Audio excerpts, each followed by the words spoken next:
Can Can you hear me now? Can you hear me now? Can Brian's you got hear his me now? mic working. All right. Can you hear me now? Ladies and gentlemen, we apologize for the technical difficulties on our last episode. I'm pretty sure you got fed up as well as I did and did not watch the whole thing because you really couldn't hear it. I wasn't miming things out. Okay. So we apologize for that to you guys, but we're here for you. So good afternoon, good morning, good evening, ladies and gentlemen, wherever you are, whatever time it is for you right now, just know that you are locked in onto the point with Skip. and the king. You guys know what to do. You guys can find us anywhere. If you're working out, Apple, Amazon, Spotify, you can just listen to us phonetically. We're also on Instagram, Facebook, Twitter, and YouTube, which is hopefully where you're watching us right now. Go down there, click subscribe, click like, because if not, you're bootlegging and you owe us some money. And speaking of that, we would send a special shout out to our sponsor. Guys, it's winter. Winter is upon us. Fa la la la la la la la. Right? It's bad out there. I'm pretty sure a lot of people do not want to take the effort to go to the laundromat, or maybe they can't. Now, what you can do is you can go to wedolaundry.ca, use the promo code to the point, and you get 5% off. And what they will do, they will come to your door, pick up your laundry, take it, wash it, fold it, bring it right back for you, save all the time in the world for you guys. Remember, wedolaundry.ca. So, guys, that was a hell of a game that we saw recently with Kyle Lowry coming back to Toronto for his second time with the Miami Heat. By the way, guys, can I just make this clear to everybody? That Miami Heat jersey is ugly.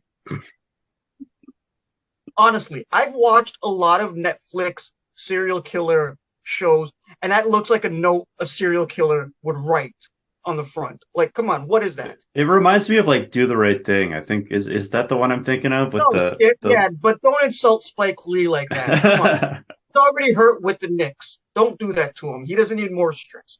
It No. just looks horrible, looks disgusting. But the Toronto Raptors did win 112-104 over the Miami Heat, the visiting Miami Heat.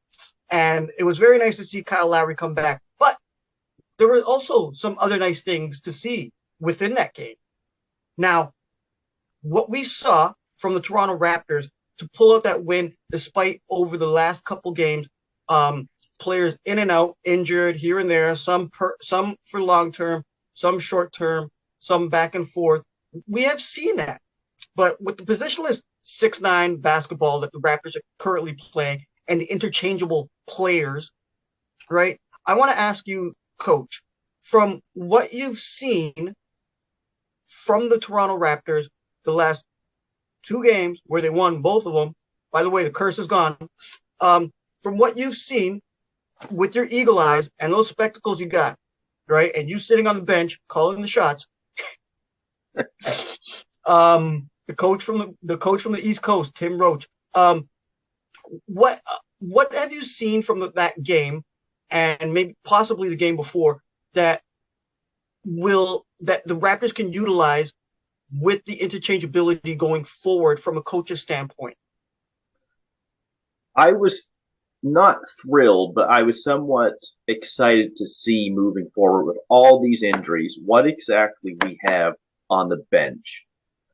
We all know that Nick Nurse doesn't play, not me, but Nick Nurse doesn't like to play a lot of guys. He goes like maybe 8 deep in a game, but because of all the injuries to Pascal, to Gary, Fred, was Fred at the Detroit game, I believe. He came back from Miami game. Yeah, correct. Right. Yeah. Trent and Porter and Precious. He's had to go see what else this team has. And moving forward with their play style, it's very hard to play the defense for 82 games a year that they do, and the pace that they want to play at with 7 or 8 guys. That's a lot of energy. You really have to have 10 guys that can kind of go out and play. So defensively over the last They few had games, 9 last game. and 9, okay, yeah.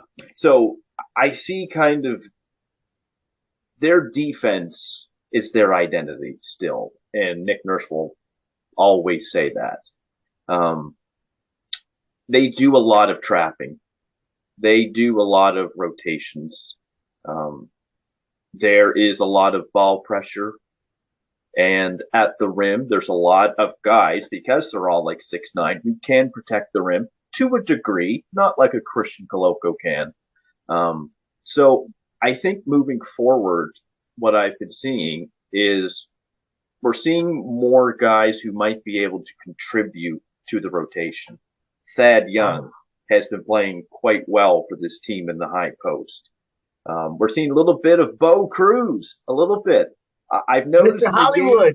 Yes, I've noticed in the games, he actually has a knack of knowing where to go in rebounding spots. And that's, sorry to cut you off, but I noticed he has his hands in like almost every play that he's on. I like that from him. I think Adam Sandler taught him that in the movie, so that's great. Sorry, it's not a knock at all. He is a great player for the Spanish national team, and he played in the NBA too. You're pretty good. So I do think just moving forward, Nick Nurse is getting more familiar on who can I move into the rotation. I see it as they need to go 10 or 11 deep moving forward with their style, with how they play defense, or else, you can't just play 7 or 8 guys. And, that's where injuries are going to come. We've seen that with Fred. So I think the defense moving forward is going to be key. And I think Nick Nurse getting a better idea of who to put in the rotations and next man up when someone's injured. I like that. Very, very insightful. I do have some points to kick off on that, but Skip, Tim was just talking about this. Well, he slightly touched on this, but let's get deeper into this. The Raptors had way more field goal attempts than the Miami Heat last game. Mm-hmm. Therefore, more possessions. Now, how do you feel about this young team with interchangeability and what they're doing right now in order for them to get more possessions? Do you think, and like Coach was just talking about, do you think that has to do with their defense? Well, it's the whole, it's the Raptors style overall. It's not specifically defense. It's that style of being that team that hustles all the time, that gets on the glass, gets after guys, forces turnovers. It's that, I remember last year we played the Heat, and we beat them, and Spoelstra went on the podium after the game and he said, we just lost the possession battle. We were the better team out there, but we lost the possession battle. And if you look at the game, game on Wednesday, 100% the possession battle was everything. Raptors had 20 extra shot attempts in this game. You're not going to lose a lot of games if you take 20 more shots than your opponents. They dominated offensive rebounding. I think they won 16-4. It was 16-4. 16-4. Yeah. They won the turnover margin 23-14. Yes. Mostly they won the game on the offensive glass, but just in general, you get more opportunities than your opponent. You're going to have more room for error, more opportunities to take shots, to miss shots, to make shots. And that's absolutely the way the Raptors have to play, right? This is exactly the model that we had last year. Win the possession battle, win the possession battle, win the possession battle. You look at the game against Miami, we're seeing that. You look at the stats for the season, right? The Raptors are first in the league at forcing turnovers. They're third in the league in offensive rebounding. And then you look at the defensive side of the ball. They're not quite as good. You look at the flip side of each of those stats. I shouldn't say the defensive side. They're winning those margins quite significantly. They're forcing 5 more turnovers a game than they're turning the ball over. And they're getting 3.5 extra offensive rebounds every game compared to their opponent. So they're really just taking care of that side of the ball, which is really the blueprint going forward. Now, I also do want to kind of talk about the defense a little bit. Last game, 21-0. That was magical, guys. You see 8-0, you see 10-2, you see 6-0, 21-0. That's the game flipped on that 7-minute stretch, right? It was 7 minutes and 18 seconds between field goals for the Miami Heat. And up until that point, Miami had been controlling the game, right? It was Toronto was kind of close. They would knock on the door. They would get within 5. They'd get within 3, and then Miami would hit a couple shots and take the lead back. 21-0. After that, it was the Raptors' game to lose. And I thought it was interesting. I think you mentioned Bo Cruz. Juancho was out there for a lot of that run. Really nice to see him being a defensive contributor on this team. I thought early in the season and preseason, he looked a little lost out there. He was kind of just like hoping to spot up for a 3. He didn't score in this game, but he was kind of involved in the actions. He was out there. He didn't do his role in the beginning. Disrupting things. Yeah, he was disrupting things. And the Raptors just completely shut down Miami. And that's just how they have to play. They have to play that swarming, stifling defense. They have to make it so hard for the opponent to even get a look at the rim, right? It's not even about making the missed shots. It's about you don't even get to the rim because you're turning the ball over, because you're running out of time on the shot clock, yada, yada, yada. So I think this was a great example of a game that can really show the Raptors what they need to do going forward. And if they can play up to that level, once Pascal Siakam gets back, once all these other guys get back, there's a lot of reason to be optimistic about this team going forward. May I weigh in here, guys? Jump in. Okay. Both you guys said some great points. Now, Skip, your last point there. What do I tell you guys in the group chat about the third quarter?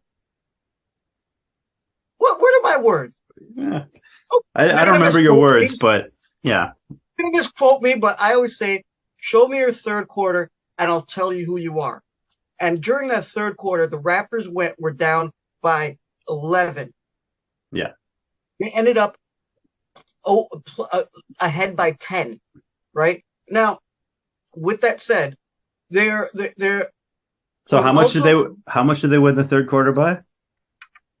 Not that much. Let me see here. By 5 points. No, not by 5 points. 11 points. No, they won it by 11 points, 30-19. Yeah, 11. Okay, 11 points. Right? All right. Which was basically the difference at the beginning. Skip, don't cut me off. I'm in a zone right now. Okay. The turnovers were ridiculous for Miami. They were with the stifling defense from the Toronto Raptors. You could see the traveling. You could see them trying to force shots. You could see them trying to force passes, which was actually really, really, really good to see now, as Coach mentioned, the bench, right? Going 10 to 11 guys, even though they only utilized 9 this game, right? But if you look at it, now follow me here, right?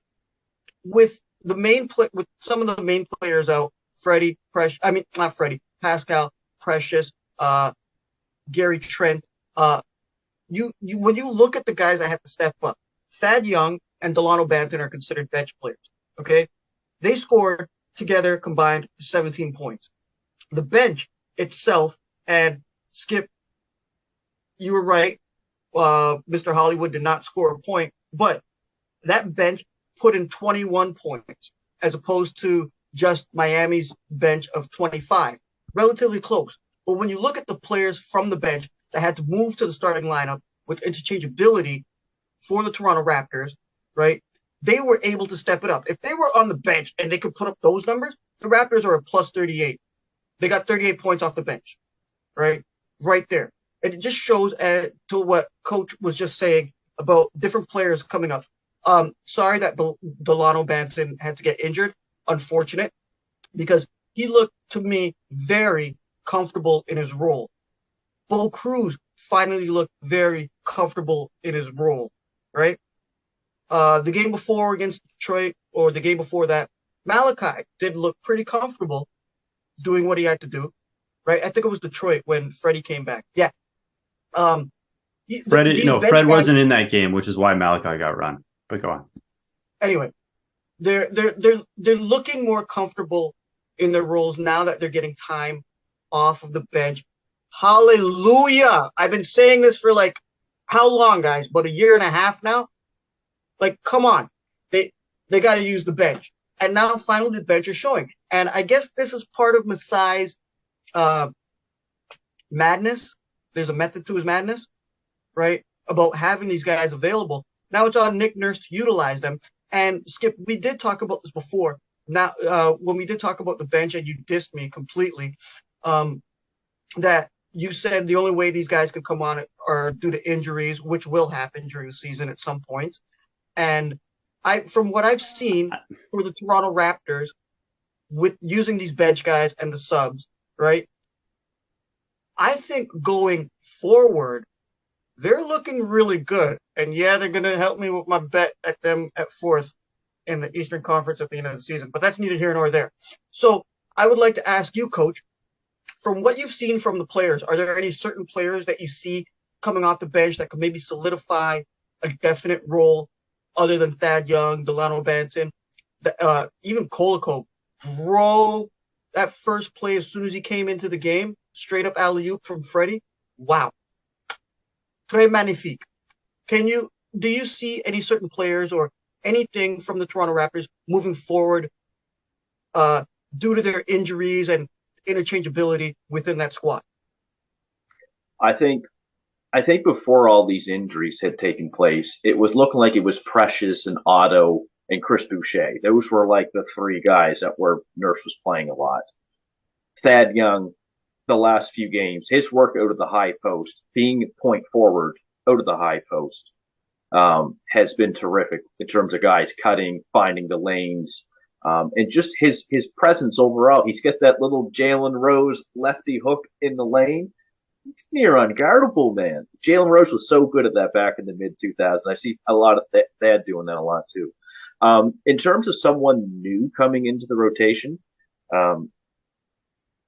Banton being hurt, I think, has got to mean some minutes for Malachi. And This is a guy, and I feel bad for him, but this is a guy that all the coaches say he works like he's a gym rat. He just lives in the gym. And I just hope that he gets this opportunity and makes the most of it. He's had some bad luck along the way. Like he'll get going and then he'll get hurt. Or some guy will come back and then he loses his spot. I don't know moving forward, like into the future, if he's going to be in their plans. That's hard to say. But, if Banton's going to be out a while, we don't know about Fred. Like Fred might be a game to game kind of deal, whether he plays or not. Malachi's probably will have an opportunity to see what he can do. A lot of our fan base too is really high on Jeff Doughton, and I really liked him in the preseason. I think he's 25 years old, so he's not really young per se. I think this guy can play a little bit. So I'm sure Nurse is going to experiment with both of them, especially if Fred's out. Then those guys are definitely going to get some playing time moving forward. As I touched on earlier, the Raptors' play style of getting out in transition and their defensive style, which is very frantic, of trapping and rotating and ball pressure, you're going to need more than 8 guys this year to really rely on. You're going to have to try to go 10 deep, like you said earlier about the old bench mob, how that really worked out. And I think they just need to earn Nurse's trust, not my trust, but Nick Nurse's trust moving forward to see who he can actually put on the floor or not. Skip, again, basically the same question. Are there certain players or that you see moving forward? Because I know you've been on that Thad Young train, choo-choo, for the whole season, right? And you actually got to see what he did with the 12 points in how many minutes? 28 minutes? That's not a bad ratio, but he did also have some great crisp passes that were absolutely stunning and beautiful, right? Do you see, other than him, even including him, do you see any players that can help out with the Raptors moving forward? He also had 8 rebounds and I think 2 or 3 assists in that game. First of all, I want to say you guys we're still hyping up the bench. Like the Raptors bench is statistically one of the worst in the league. That's indisputable. I don't have the numbers in front of me, but they have struggled on the bench. Like there's no arguing that. Now they're getting the shine. That said, Thad stepping in the starting lineup has been a really big bright spot. He's really started to flourish. He's started to do the things that we need him to do. I keep saying operating out of the high post, creating offense for himself as well. I mean, this guy can be a scorer. I mean, he's a veteran. He's a little bit older, but like the Raptors don't have that much playmaking. Like if he could just get in the lane and hit that floater, like that's perfect. Like that's gonna help everyone else on the team thrive a little bit more. I know you guys are kind of talking about bench, and I think, look, all right, if you want to talk bench players, I think Chris Boucher is absolutely a guy who needs a lot of love. This guy has really stepped up in the past few games. 15 points Have against I Miami. not said multiple times he's the anchor of the bench? He's the anchor of the bench, but I mean, I honestly think he's a little bit more than that at this point. I think we've seen. I think he should honestly at this point he should be starting with some of the guys that are out right now. He should be starting. He should be closing. I think he's one of the best 5 players on the team. What do you got on the bench when you got to rest your starter? I understand why Nick Nurse is bringing him off the bench to kind of get accustomed to that role. Kind of, I mean, we said before the season, like 6 Man of the Year candidate, and I was sort of saying it tongue in cheek, but I see that potential in his game. If he can be consistent, if he can iron out some of the kinks, not have those games where he gets in foul trouble or only scores 4 points or whatever, absolutely. The way that he can rebound, the way that he can score inside, the way that he can sometimes get the 3-point shot off. I mean, I don't want him taking a million threes, but if he's in rhythm, there's nothing wrong with taking an open corner 3. Did get a double-double last game. Honestly, the way he plays defense as well, I think he's a very well-rounded player. I think I may have been underrating him even coming into the season. I was like, this guy's our Dennis Rodman, yada yada yada.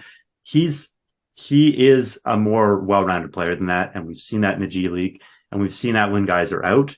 So he's a guy who can really step up. Now that said, I think the more interesting thing that I took away from the Miami game is OG and Freddie really stepping up in the void without Pascal around. I think OG, the way 32 points and 10 rebounds. Woo! Boy. Yeah, OG just the way that he took over that game, that was a star level performance. Just not just the scoring, it was how he was scoring, right? He was being a little bit more ball dominant. He was isolating his defender and hitting like a step back mid-range jumper. He was driving hard to the rim. He was cutting for dunks. He was doing a little bit of everything. He was shooting a couple threes. I don't know how many threes he hit, but just that vision of OG. Went 1 for 3. You combine that vision of OG with the defensive presence that he brings, and that is a high level player. I mean, we even said in the group chat the other day, like this guy could almost be like a Jaylen Brown type of player if he can sustain that level. I mean, he's not there yet. He's got to sustain that level. If he can do what we saw in the Miami game, he can be an absolute star in this league. And then as for Fred VanVleet, I thought he didn't shoot particularly well in this game, but that wasn't really what they needed from him. They needed him to do some playmaking. And I mean, that chemistry with Koloko on those dunks, those lob dunks, that's amazing. Just creating stuff at the top of the circle. I thought plus 10 with 8 assists. Plus 10, 8 assists, still scored 23 points. And just, I think when we kind of criticize Fred as a ball handler, what it really comes down to is his problem is when he drives in the lane in traffic. Everything else, perfect. He can handle the ball. He can set guys up. He can look. It's when he gets in trouble, when he gets into these drives that get blown up by taller guys who can easily block his shot. That's the only time he gets in trouble. When he's shooting, when he's passing, when he's creating, it's beautiful. And I have a larger point, but we're running out of time, so I'll let Tim go off. Skip, remember, you're treading thin waters when you start talking about Freddie VanVleet, because my mom will come right? Coach, just one stat I want to point out to you when you talked about Mr. Hollywood. He had the highest plus minus for the Raptors at plus 17 during that game. Just a funny little thing out there. He did. He was out there for the 21-0 run. Exactly. And he was a major part of it. Just getting in the way. He didn't come up with like big plays or anything like that. He was just in the way, which is like another diamond in the rough that the Raptors have on the bench. Now, guys, one more thing before we get out of here, since we're running short on time. I'm just going to throw a couple quick questions at you guys. Give me a yes or no. Okay? Yep. Do you think they're going to keep the same starting lineup for the next game, minus Banton? Who's going to replace him? Boucher. 100% it should be Boucher, in my opinion. I mean, I don't. They might They might go with Flynn and keep Boucher coming off the bench, but I think the proper. Skip. That's not a one-word answer. Okay. Coach?